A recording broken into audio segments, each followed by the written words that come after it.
Is failure really the best teacher? What if failing more often is the key to startup success? I'm gonna be rich. Hey, Zach. Not hot dog? Wait, what the? And a not hot dog. Give me that. Jin Yang unwittingly crafted an amazing tool for the real-time detection and filtering of penile imagery and walked out with a $4 million acquisition offer. Imagine failing 5,126 times at one thing. Picture this: a young entrepreneur full of ambition launches his dream startup. After months of planning, everything seems in place, but within weeks, the startup fails spectacularly. Investors pull out, the product flops, and the future looks bleak. This story could have ended there, like it does for most. But instead of giving up, this entrepreneur did something different. He analyzed his mistakes, changed his approach, and launched again.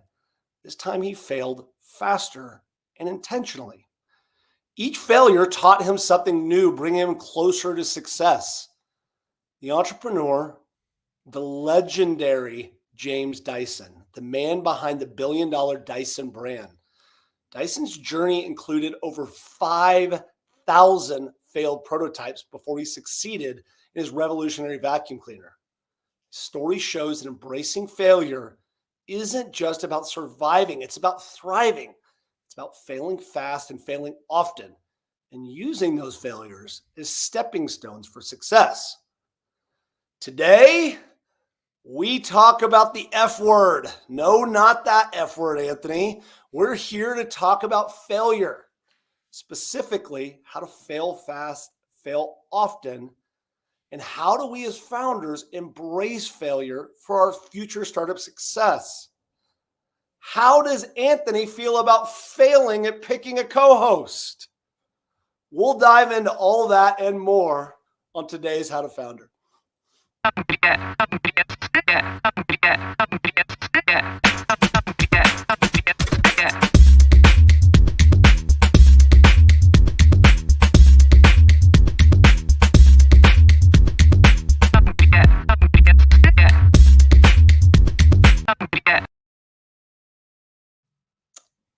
Hello, my name is Chris Franks. And I'm Anthony Franco. How to Founders, where you, the founder, discover tips, tricks, and details that MBA professors can't teach you. Why are you always bashing on professors, Anthony? Like, it's a pretty good job, whatever. I get to sit and talk. Like, it's fantastic.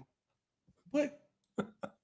Yeah, but do you talk about fail fast, fail often for college students? No, they would be scared away by that. And very few of those people have, real aspirations about being entrepreneurs, which is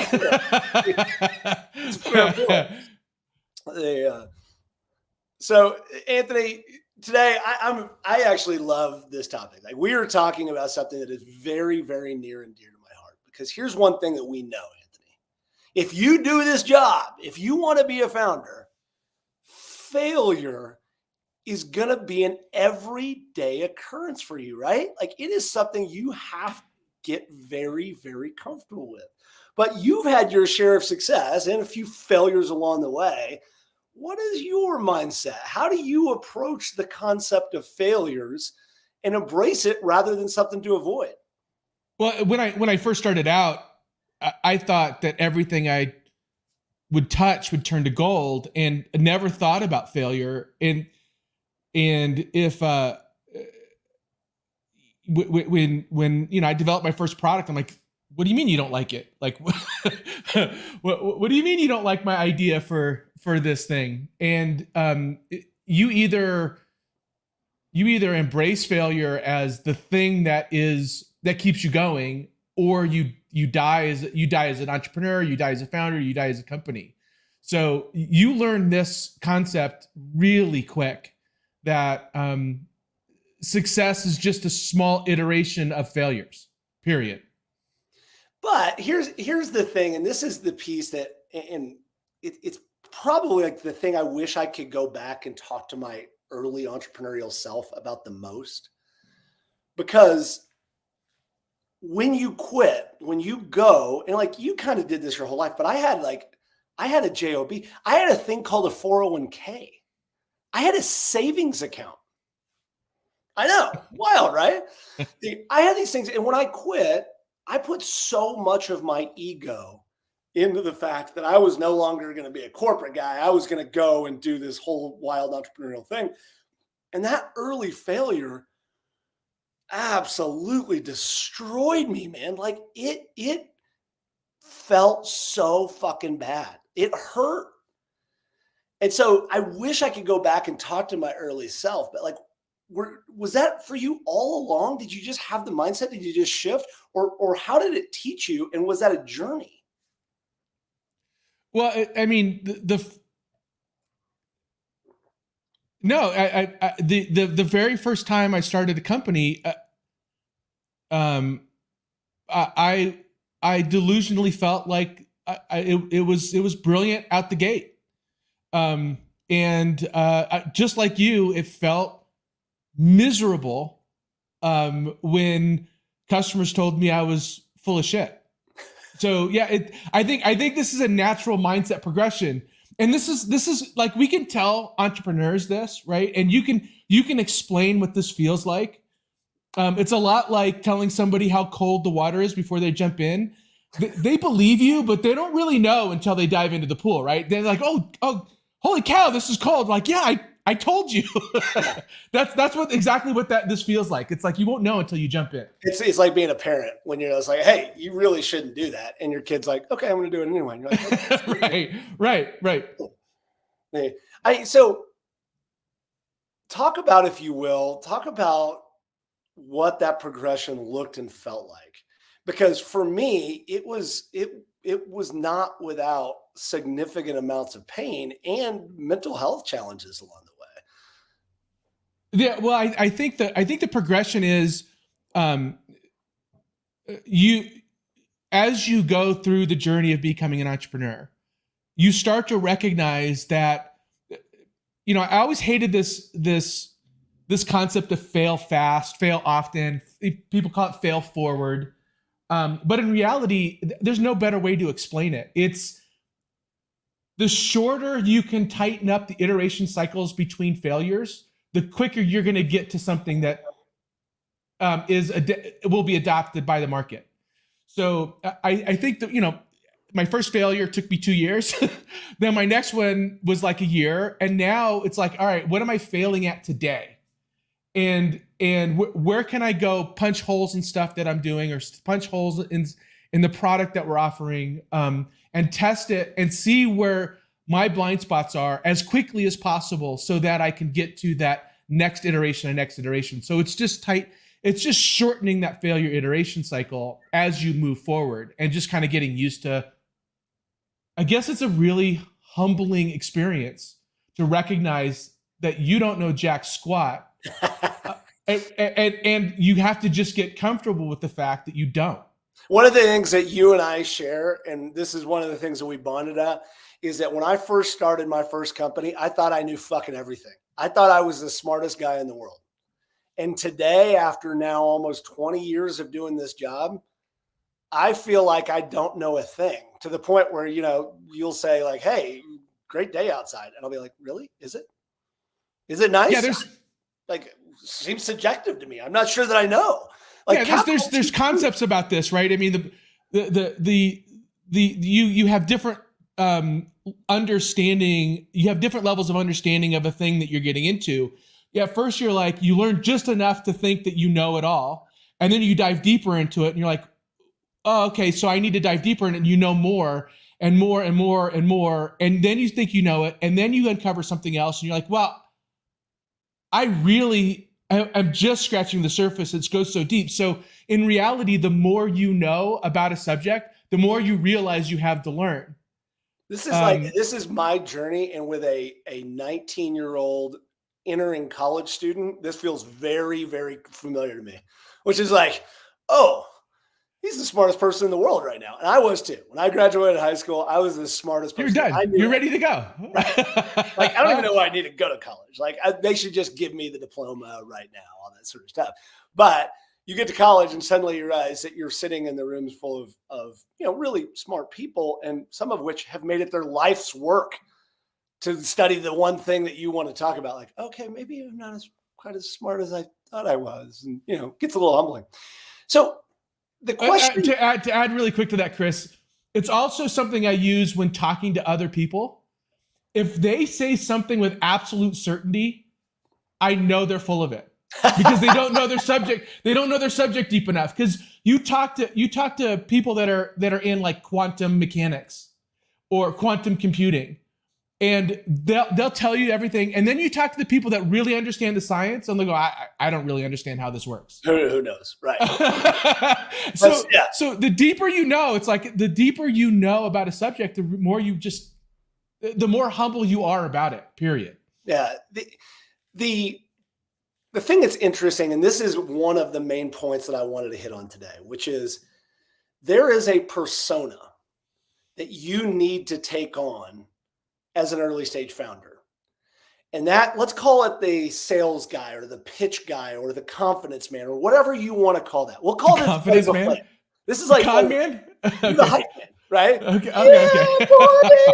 Right? You're the Flavor Flav of your startup, because if you don't believe it and if you don't pitch it and you don't go out and have fun and try to sell this idea into the world, nobody else is going to do it for you, right? And so you have to do that job. Like there is no other person that's going to do that for you. That's one side of the equation. That's true, right? You have to do that. But the other side of the equation is that you have to be humble enough to know that you're fucking wrong. Like to know that you are going to fail along this journey. That can be that is an absolute, juxtaposition, right? That's hard to sit with, isn't it? It's hard to be both things. Yeah, it goes back. So totally agree with you. This like the duality of entrepreneurship. You need to be in total belief of what you're doing and total paranoia that you're getting it wrong. It's this weird thing. But where I reconcile that, Chris, is the fact that I probably failed more at this than the person sitting across me that I'm trying to sell. So I can sell with confidence, knowing that I'm very likely, I am more knowledgeable and can get them where they need to be quicker than if they were to do it without the thing that I'm selling. So that belief is still true, but there is a point where you have to go, time out. Am I believing my sales pitch, or do I really need do we really need to continue to improve and iterate on the process with this fail fast method? So I want to go one layer deeper, if you let me here, which is I want to talk about the ego and kind of your idea of identity. And the reason why I think it's important. That's so off topic. It's like, if you go down one level, the notion of when I left my first job or my whatever, it was like my fifth job. It was like my job when I started my first company. I told everybody. I kind of walked in the room and did the fuck you, you're cool, I'm out thing, right? So like I told everybody, and I wrapped up a lot of my ego, but in this particular case, it was my identity, my work identity, in the fact that I was going to be a successful entrepreneur. And I had it planned out. I knew what I was going to do. I knew what I was going to spend the money on. Like I knew everything. I had it all figured out, right? When I started to fail, it wasn't just about learning, because that's what we're going to get to next, is failing is about learning, right? But before we can get there, I had to learn that idea of basically I was going to be Steve Jobs, right? Like at that point, Steve Jobs was the greatest entrepreneur in the world. And I thought I was going to be Steve Jobs. I had to let go of that belief, of that identity. Does that resonate with you at all?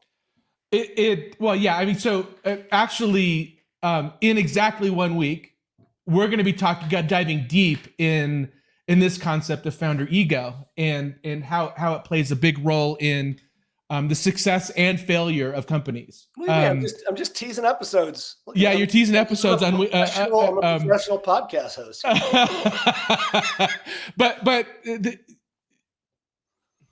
If you're going to be successful as an entrepreneur, it's fine to have an ego and a passion and a noble cause and a belief that you can do it. But you can't believe you're infallible. Like that's the first mistake is losing the humility and not being willing to fail and own your failure. Like, yeah, I got that wrong. Or even saying something like, hey team, we're going to try this and I'm not sure that this is the right direction, but this is the direction we're going to go. And here's the point at which we're going to pivot.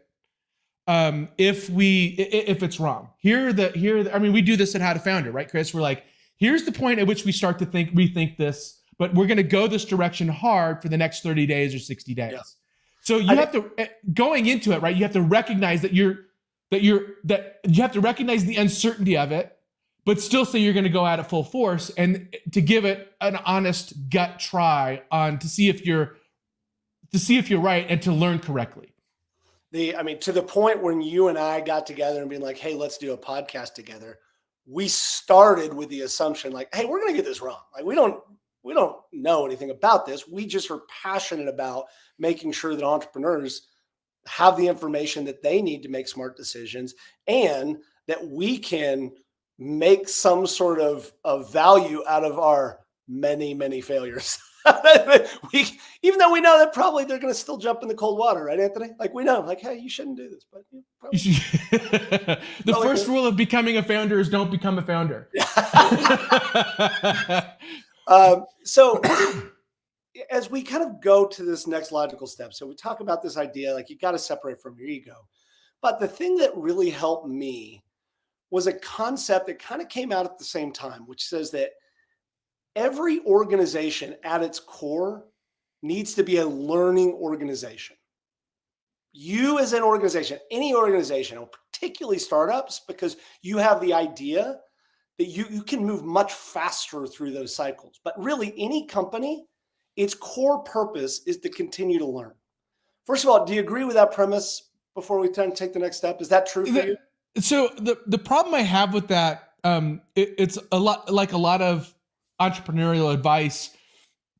Like it feels very no shit, right? So it feels like it's like, oh, it's all about execution. It's like, yeah, but how do I, like, what does that even mean? Like, how do I apply it? So yes, as a concept, you need to be a learning organization, but what I'd love to hear from you, Chris, is like, how does that manifest in how you think and what you do every day? So it's a great question. I think you get the point that I was going to, which is when things shifted for me personally as a founder, I shifted my mindset to say, all I'm doing is learning. And just like a toddler, just like every human being on the planet, you have to try stuff to be able to learn. And because there is no encyclopedia of being a founder and starting companies, you can't learn. Not yet. We're working on it. We're working on it. Exactly. But because there's not the playbook that we're trying to build, you had to go out and try stuff. And that is the singular way that you fail. Like the single way you learn is you go through and you try and fail and you try and fail and you try and fail. Like Dyson, like he's an incredible story and an incredible entrepreneur. But he framed every one of those failures not as a failure, as a test, as a scientific test. And that's where it clicked for me, Anthony, was the moment I stopped saying, look, I'm going to do something. I'm putting all my eggs and I want this to work. And when it didn't feel really bad, I started to say, oh, all we're doing is a series of 8th grade science experiments. In an 8th grade science experiment, you try something quick, it doesn't work. You try the next thing, actually, it's probably not. In 8th grade science experiments, you blow up the lab if you failed all the time. So probably a bad analogy. But there's a good story sometime about a fire I caused I think it was 9th grade science, but yeah. But Bunsen can kiss my ass. Yes. But the idea there is that the moment that you reframe this failure into being like, oh, experiment, learn something, experiment, learn something, experiment, learn something. It changed not really, the company I was in at the time, but it was the foundation of the next company I founded, is that you have to do that. And everything you do is about these quick, rapid experiments. And it's not fail or succeed. It's just about learning one thing every single time. And if you do that, you get smarter. Does that resonate? Yeah. So I have two great little quick stories about that. My favorite story on failure is Thomas Edison, where he was, when trying to build the light bulb and had failed literally, I've read it two different ways, 1,000 or 10,000 times, had 10,000 light bulbs that he created that didn't work. And he was asked by a reporter, how does it feel to have failed making a light bulb 10,000 times? He's like, I haven't failed. I just learned 10,000 ways on how not to make a light bulb. And I love that framing of it.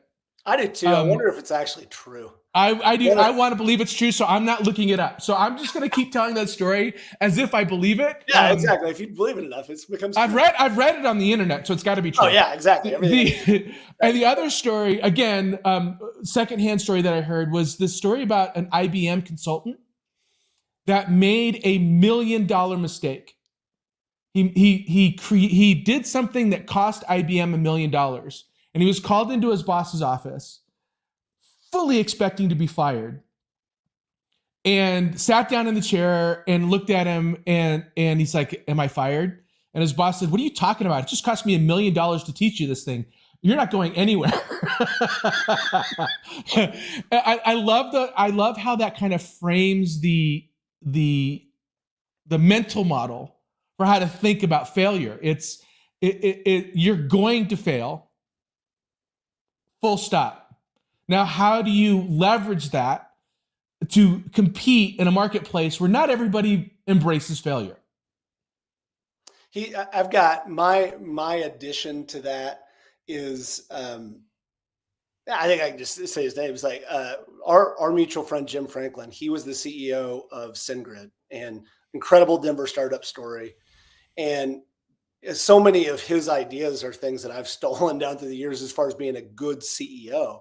But one of the things he said is that anybody that's a direct report for me needs to have some sort of experiment that makes the board deck, meaning that he wanted his C-suite, he wanted his executive team to take big, bold risks that cost the company money, enough money that it made the board deck. So he had to walk in, but he had created a culture where that experimentation and that learning was so important that it was not only safe, it was expected. I thought that was really, really profound when I heard that. Right. You get it. You get into this mindset, right? So taking this to a practical point of view, like if you're going to expect that you are going to make a lot of failures, if you go into it, being comfortable with the uncomfortableness of that, and you're going to make a lot of failures, then you have to expect, and I wouldn't say reward failure, but expect failure from the team as you start hiring them, and expect them that they're not perfect. Now there's some cautionary tales on that as well, right? But for the most part, you're right. You want your team to continually experiment and have little failures along the way. It has to be a cultural thing, not just a mindset thing for yourself. I want to come back and ask you another question on a slightly different tact. And I know this is a topic for another day, but it's something we should at least address in this conversation, which is my first company. I went and I failed and I failed and I failed, probably for the wrong reasons. I kept at it. I kept going and I kept going through and thinking I could make this thing a success. And that was kind of the ego that was driving me along that way. At what point as a founder do I need to be honest with myself and realize that the failures are not small incremental learnings, but the world, the universe, my customers, my market trying to tell me that this ain't it. You don't have the right idea. I think you just defined communism. Okay, I have no idea where that one came from. It's the right idea. It just hasn't been done right yet. Okay, fair enough. Fair enough. That's the fundamental foundation of communism, right? It's like they just haven't done it right yet. And that's, my 19-year-old son who, is an anti-capitalist tells me all the time. It's like, no. Communism's great. On paper, this should work. Right. So fundamentally, but it's kind of like really nicely related to this, to failing fast. It's like at some point you fail so often at something that a couple of things are true, right? One, you're just completely wrong about it. Now, when do you make that decision? I don't know. Like, I have no idea. Or you're not, the harder lesson to learn is you're not the right person to do it. You're not the right person to lead this thing. That's a hard moment. That's big shit right there. Yeah, it's happened to me quite a few times. You're like, yeah, this isn't my thing. So it comes down, for me, it comes down to this. When do you make the decision to walk away? And it's when you have completely lost faith in it yourself. The James Dyson book's a perfect example of this exact thing. And, his autobiography is one of the greatest entrepreneurial books of all time. But he talks about when he was going through those incremental failures, he goes, I didn't think they were failures. It was a prototype. The idea was good. It was starting to work. It just wasn't good enough. And so it was about, while we called them failures, he thought of them as incremental improvements on his product idea and design. He's like, some of them just, completely failed, like some wild idea, but every single time I did one of those iterations, I felt like I was getting closer because I saw the actual end goal coming nearer every single time.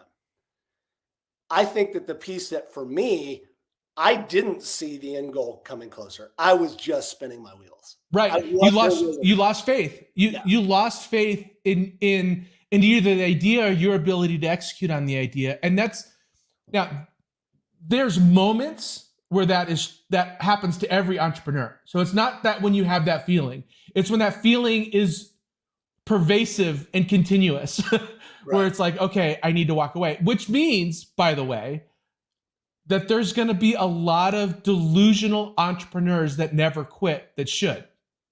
But nobody's going to tell them to stop. Nobody's going to tell them to stop. Well, I mean, so that's to part of, or convince them to stop. Part of the world that we're trying to build here is to surround yourself with people that believe in you as the founder, but will also tell you, this ain't it, man. This ain't. You're amazing. I think you can build something great, but this is, for the horse and jockey analogy, this is not the horse that you're going to ride to your wild success. And have the courage and caring to be honest with you as a co-founder, like as a fellow founder. I mean, like, that's finding those people. Anthony, I would still have like a full head of hair. I would have flowing locks like you, Anthony, this great haircut. If you have failed for many years to grow hair. That is a pretty big failure. That's a pretty big failure. And still occasionally, this is something that is kind of a secret, and I haven't really told many people this. Sometimes I have dreams that I have like a ponytail. Like, oh. There's some weird, creepy fetish there that you just revealed. I don't even know. I'm not sure what that means. Freudian's going to come to me and be like, I think it's just the fact that I went prematurely bald and was like, yeah, I really should go out there. Bald mullet. I don't even know if that's a thing. All right, so let's talk about tactics. Let's get to the point of like the actual things that we can do in this journey. So if we know that we know we have to fail, that failing is part of the learning process, we have to embrace that failure. We have to understand what is small and incremental failures and learning versus the big failure to get any sort of traction. But what does that actually look like? Tell me about your process of testing and iterating, and what does it look like for you to get through those quick cycles? Because you've done this incredibly well in both physical and digital products. Talk to me about your mindset and what are the actual tools that you use? Well, I think the first mindset is obviously believing that you're going to fail out the gate. Your first attempt is going to fail out the gate, which means, I tell people all the time, I do B+ work really fast, better than anybody else. And that's kind of going under the understanding that, look, this first thing that I'm going to do is going to be wrong. So how do I get it to a point where it's testable in the market? So a C- is not a good test in the market, right? A C- is, it just might be the product is bad enough. That's where I failed. I think C- works slow. C- work. Like, yeah. So, but if you're trying to get that work to where you think it's an A+, it's going to fail because first of all, you're wrong. Your benchmark of what an A+ is not what the market thinks. So get it to your B-, B-, B+ area, and then launch it and test it against the market. So that can be macro or micro. So in a micro sense, it's a feature, it's a service offering, it's language that you're using to sell the product. It's a code base that you're using. So get it to that B-, B+ area, and launch it as a beta in your own head. Like this, I know there's bugs and errors in my thinking, but it also could be macro in the sense that my last company was operating on the theory that 70% of all consumer products fail. So that means, one, you can try to do a lot of homework and research to figure out how your product's not going to fail, or you can figure out a process that lets you launch 10 products when one person can launch one. So be able to launch 10 different versions of it really quickly and test it against the market. And you're going to be 3-to-1 better than anybody else trying to launch a perfect product right out the gate. I want to go back just real quick, and I want you to continue on this path, but I just want to hit on one point that you mentioned. Why, even though that we know as founders and all the conventional wisdom is, Reid Hoffman famously says, if you're not embarrassed with your product, you've launched too late. Why do we hang on to that product and try to launch the A+ product versus launching the B- product?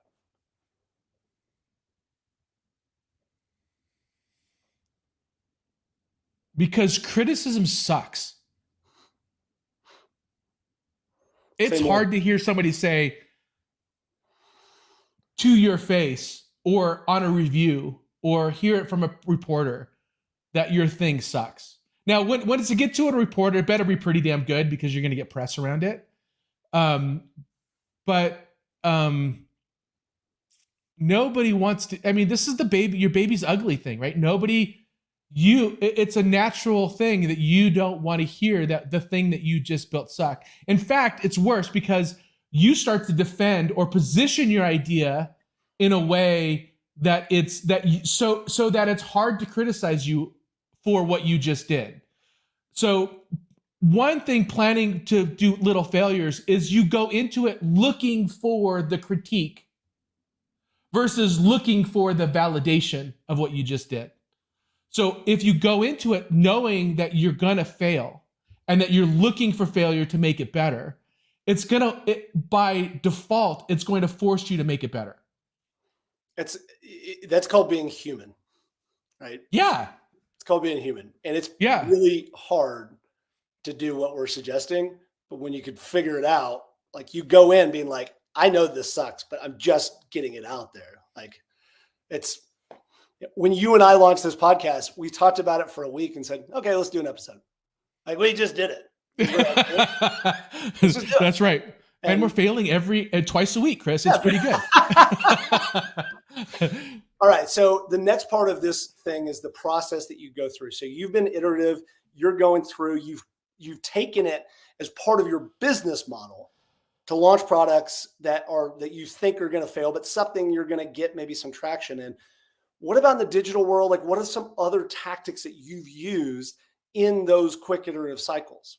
The digital world is built on a foundation of iteration. It's fascinating how much easier iterating on a digital product is compared to iterating on a physical one. So for many founders that are writing code, this is a daily occurrence. Like your job as a developer or an engineer is to build something to get as many bugs out of it that you built into it in the first place.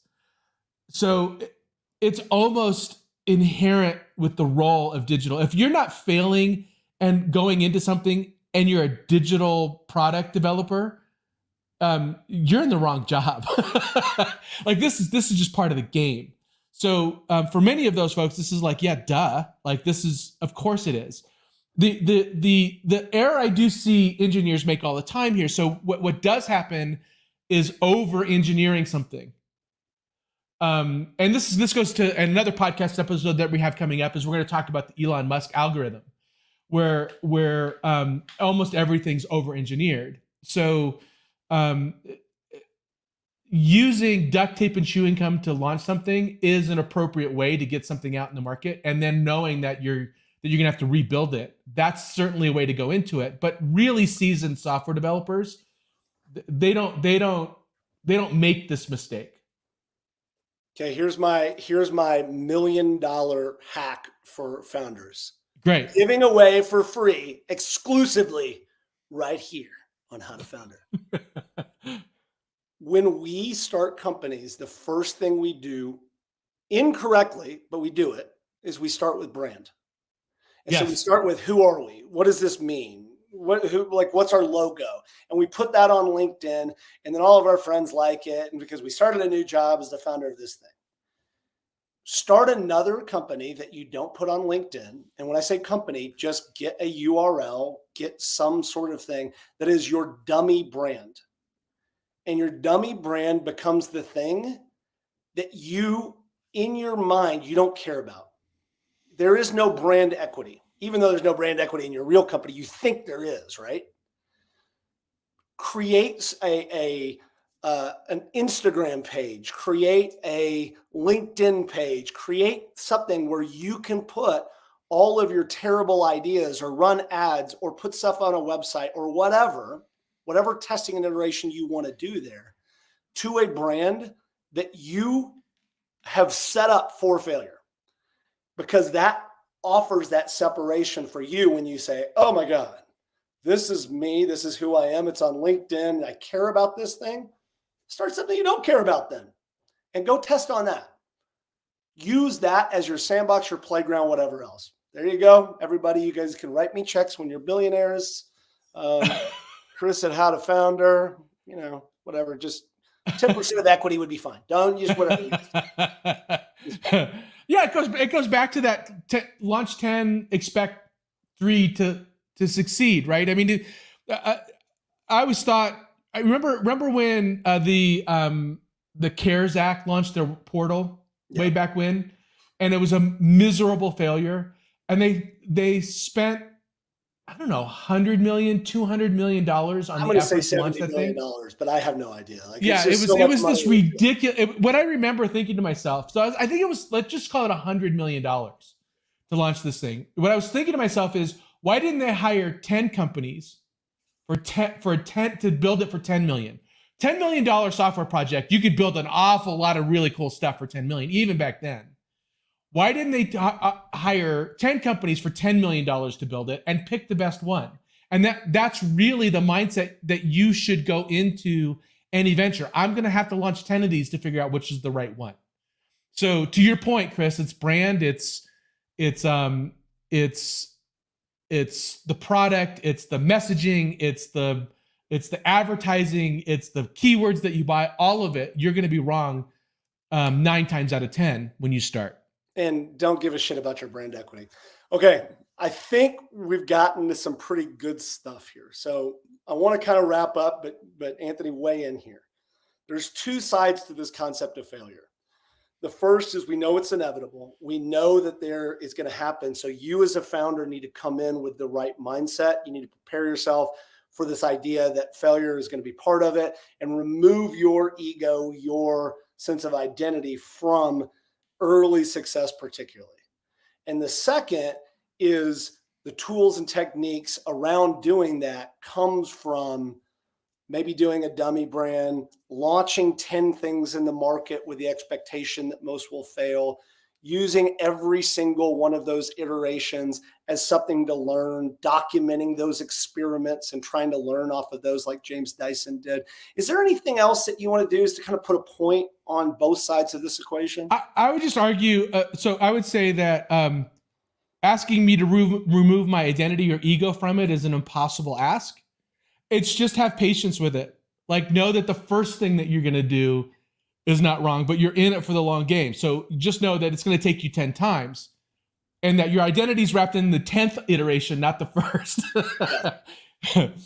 There's a concept sometimes that you think that there's, this is that classic thing where you always wonder what people think about you until you realize they don't think about you. It's right. Like you think that people give a shit about your brand. Like, oh, if I totally pivot my company, everybody's going to be like, what's going on, Chris? And you're like, actually, nobody is even paying attention. So feel free to pivot as many times as you want. Until you have the strong user base or customer base. At that point, pivoting becomes, you have user debt and technical debt, and you're now officially in innovator's dilemma. But when you're starting out, that's your advantage. Your advantage is to be able to continue to iterate and try and pivot and experiment. So it is really the honeymoon period of your startup. Is this that you have a luxury that your competitors don't? The established market doesn't have the ability to pivot as quickly as you can because they're going to piss off the customers they already have. You only have a couple, so keep iterating until you get it better than the market where the market's at right now. Right, and it should be fun. Yeah, this part of the time should be a fun and exciting time, even though sometimes you can get frustrating. If you treat it as startup or founder play, it's pretty enjoyable, isn't it? I think it's the fun. I think this is the funnest time. It's for me. The first couple of years of a startup is like the first couple of years of having a kid. Like for me, my favorite is the first 2 years. Like they're the, I don't know what, they're the cutest, they're the most fun, they're learning. You get to see the world through their eyes. Plus, if you put them somewhere, they stay there. So Anthony's kids, please don't tune into the last 5 minutes of this episode because. So yeah, the startup is the funnest part for sure. That's awesome. All right. Well, so let's talk about where we can find more information. I want to say, other than these that I'm about to read out, James Dyson's autobiography is genuinely one of the greatest startup books ever written. Highly recommend that. Fail Fast, Fail Often, How Losing Can Help You Win by Ryan Babineau and John Krumboltz. Failing Forward by John C. Maxwell. Terrific book. Black Box Thinking, Why Most People Never Learn from Their Mistakes, but Some Do by Matthew Syed. Any other recommendations there, Anthony? Yeah, so I love the biography. There's a couple biographies on Thomas Edison that are great, that's all that's coming to mind. So the only other one that I would add to this is that in the world of software development, and it has gotten really, really to the point where it's crazy big, but the concept of agile and agility is about fast, quick sprints. And so even though I wasn't a software company, I adopt these concepts of sprints, fast, have an idea, prove it or disprove it within a 2-week time period and move to the next one. Any stuff on sprints and agility is a good thing for any founder to understand, regardless of whether or not they're in the software world. I'm starting to see it now kind of take a little bit more hold of other realms because it just is a good idea. It's about moving fast. Awesome. Really, really good conversation today, and one that's very near and dear to my heart. Like I said, the F word, I think we did say the actual F word a couple times, so maybe it's about both F words. I don't know. Anyway, that's it for today's episode, How to Founder. We're going to see you next time. Anthony, what are we talking about next time? Do you know? On Tuesday next week, we actually have a guest to talk about. His name's Clifton Sellers. Hundreds of thousands of followers on X, and he's a expert on building a personal brand. And so we're going to talk about the benefits and the downsides of building a personal brand. I'm really excited about that. And also, just a reminder, follow us on LinkedIn, linkedin.com/company/howtofounder, and on YouTube at How to Founder. It's the @ symbol at How to Founder. So youtube.com/@howtofounder, where you get notified of our live events, our podcasts, and other great founder tips, tricks, and details. Chris, is there anything else you want to add before we go? Hey, maybe tell a founder friend. Tell a founder friend about. Tell a friend. Yeah, there you go. Come hang out. I love that idea. Yeah, that's a pretty good idea too. All right. Thanks, Chris. Talk to you guys on Tuesday.